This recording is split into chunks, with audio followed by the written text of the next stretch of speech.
Komið sæl og velkomin heim í stofu, ég heiti Bryndís Svavarsdóttir. Í dag 19. október 18. sunnudagur eftir þrenningarhátíð. Þema dagsins æðsta boðorðið að hlusta í trú. Lexían inniheldur boðorðin 10. Í pistlinu skrifar Páll, hann mun einnig styrkja ykkur allt til enda og gera ykkur óaðfinnanleg á degi drottins vors, Jesú Krists. Og í Guðspjallinu Jesús spurður, hvert æðst allra boðorða? En við skulum byrja þessa stund eins og alltaf á því að signa okkur og við segjum saman í nafni Guðs, Föður, Sonar og Heilags Anda. Amen. Heyrum heilagt Guðspjall sem úr Markúsi 12. kafla. Þá kom til Jesú fræðimaður einn. Hann hafði hlýtt á orðaskipti þeirra og fann að Jesús hafði svarað þeim vel. Hann spurði, hvert æðst allra boðorða? Jesús svaraði, æðst þetta. Heyr Ísrael, Drottinn Guð vor, hann einn Drottinn. Og þú skalt elska Drottinn Guð þinn af öllu hjarta þínu, allri sálu þinni, öllum huga þínum og öllum mætti þínum. Annað þetta, þú skalt elska náungan eins og sjálfan þig. Ekkert boðorð annað þessum meira. Fræðimaðurinn sagði þá við Jesú, rétt það að elska hann af öllu hjarta, öllum skilningi og öllum mætti og elska náungan eins og sjálfan sig. Það brennifórnum og slátufórnum meira. Jesús sá að hann svaraði viturlega og sagði við hann, þú ert ekki fjarri Guðs ríki. Og enginn þorði framar að spyrja hann. Þannig hljóðar hið heilaga Guðspjall. Já, þema dagsins æðsta boðorðið að hlusta í trú. En það hafði fræðimaðurinn einmitt gert. Hann hafði ekki hlustað til að finna að orðum Jesú, heldur til að finna sannleikann í orðum hans. Þau orðaskipti sem hann hafði heyrt urðu til þess að hann spurði Jesú hvert boðorðana og þá hina 10 sem hann þekkti, hvert þeirra væri æðst. Kannski var hann að vonast til þess að það væri boðorðið að halda hvíldardaginn. Því það boðorð aðgreindi gyðinga helst frá öðrum. En í þau skipti sem Jesús spurður boðorðin, þá nefndi hann aldrei það boðorð. Enda sagði Jesús fyrr í Guðspjallinu, hvíldardagurinn varð til mannsins vegna en eigi maðurinn vegna hvíldardagsins. Okkur nauðsynlegt að hvílast, dreifa huganum frá erli dagsins, gefa Guði tíma og hlaða batteríin eins og við orðum það núna. Þó að Jesús nefni þarna aðeins eitt boðorð og ég enn að tala boðorð hvíldardagsins, þá getum við íhugað hvort Guð hafi innleitt lögmálið og öll boðorðin vegna mannsins en ekki fyrir sig. Lögleysið fram að lögmálinu hafði spillt mannkyninu. Auðvitað höfðu konungar sett lög til að halda uppi aga, innheimta skatta og stuðla að friði innan síns ríkis. En þau lög voru geðþóttalög hvers konungs. Þeim gat verið breytt fyrirvaralaust og voru breytileg eftir aðstæðum hverju sinni í ríkinu. Þjóð Guðs hafði verið í Egyptalandi í 400 ár og var stödd í eyðimörkinni þegar Guð sendi Móse upp á Sínaí að sækja lögin. Vegna þrældóms undanfarinna alda var orðið innbyggt í fólki að fyrirlíta hinn æðsta valdhafa. En nú skyldi það breytast. Guð hafði frelsað þá, en var fólkið þakklátt? Nei, mjög snemma var það ósátt við Móse fyrir að hafa leitt þau út í eyðimörk. Og það erfitt að segja hvort það treysti Guði yfirleitt. Þjóðin hafði mist sjónar af því sem mikilvægast, að lofa og tigna Guð af hjarta, og var því alls ekki tilbúið að hefja nýtt líf á nýjum stað. Ég tifta þá og aga sem ég elska, sagði Guð.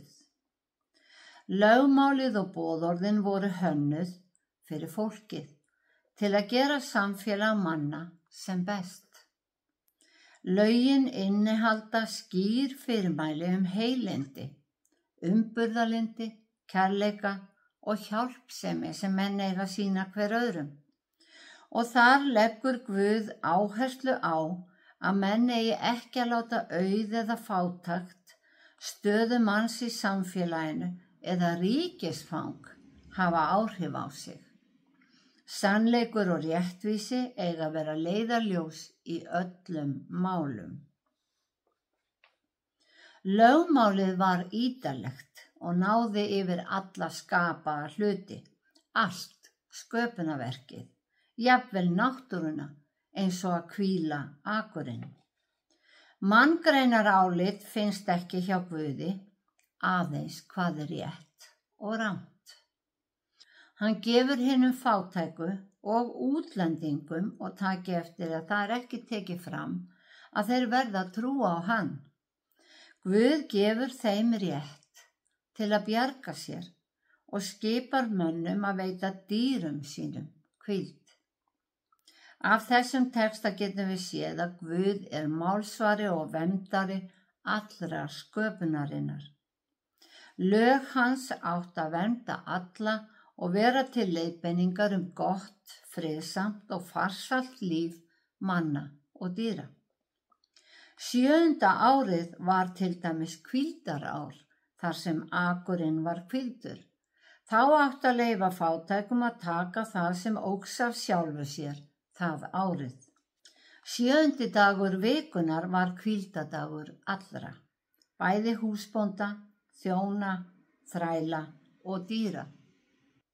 Niðurstaðan er því að Guð, Gamla testamentisins, er kærleiksríkur, miskunnsamur og réttlátur Guð.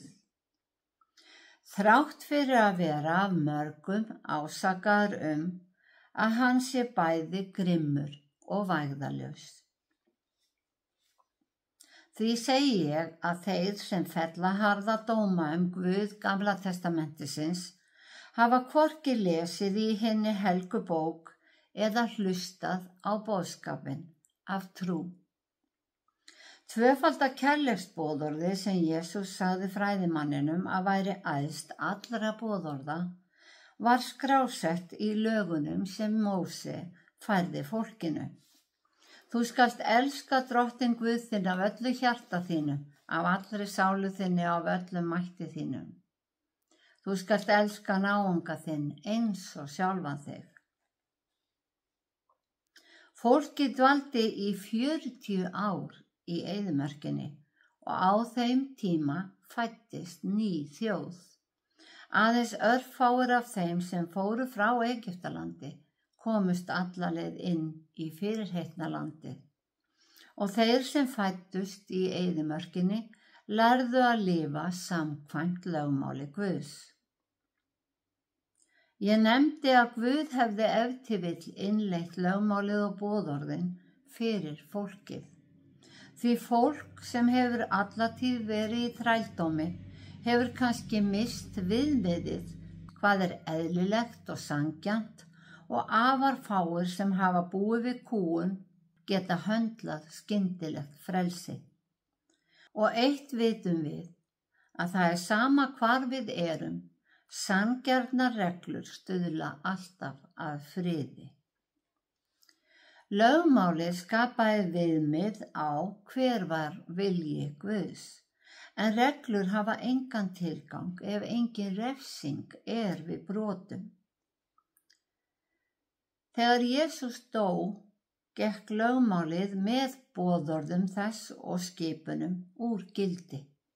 Nýr sáttmáli var gerður milli Guðs og manna til þess að setja frið, því Guð vildi skapa sér nýjan mann úr báðum.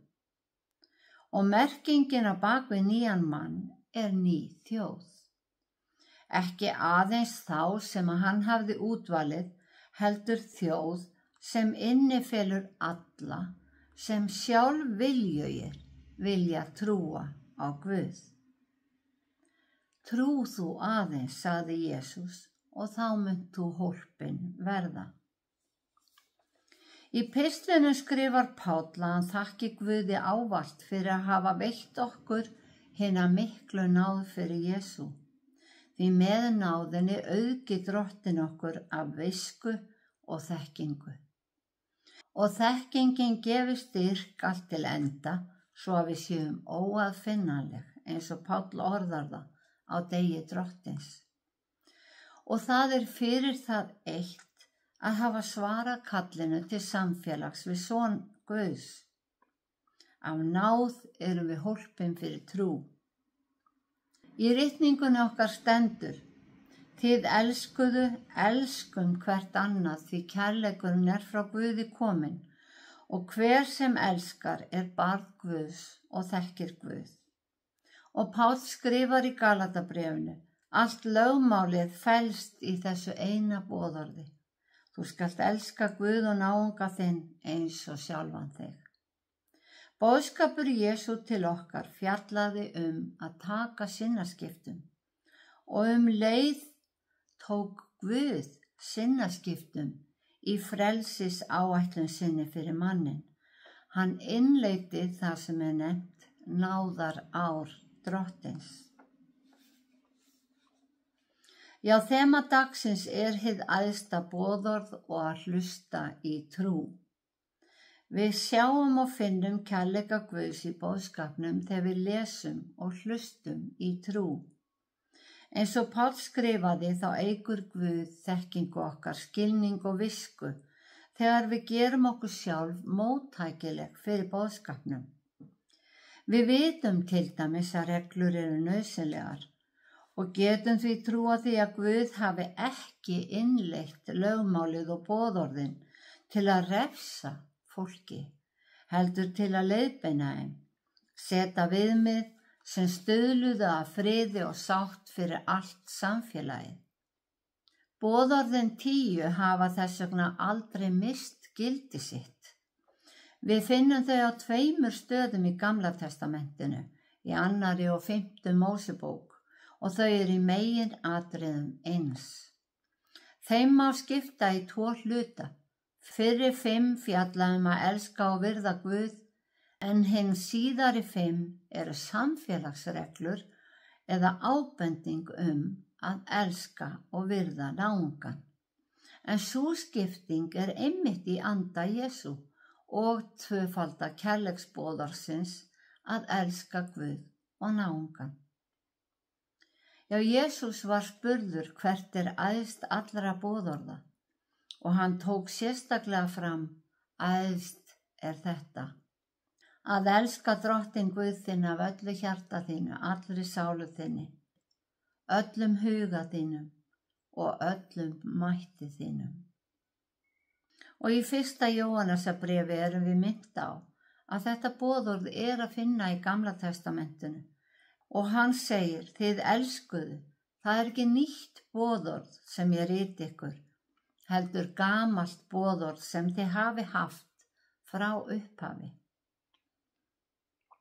Já, Biblían er þykk bók með miklum upplýsingum, spakmælum og vísdómi.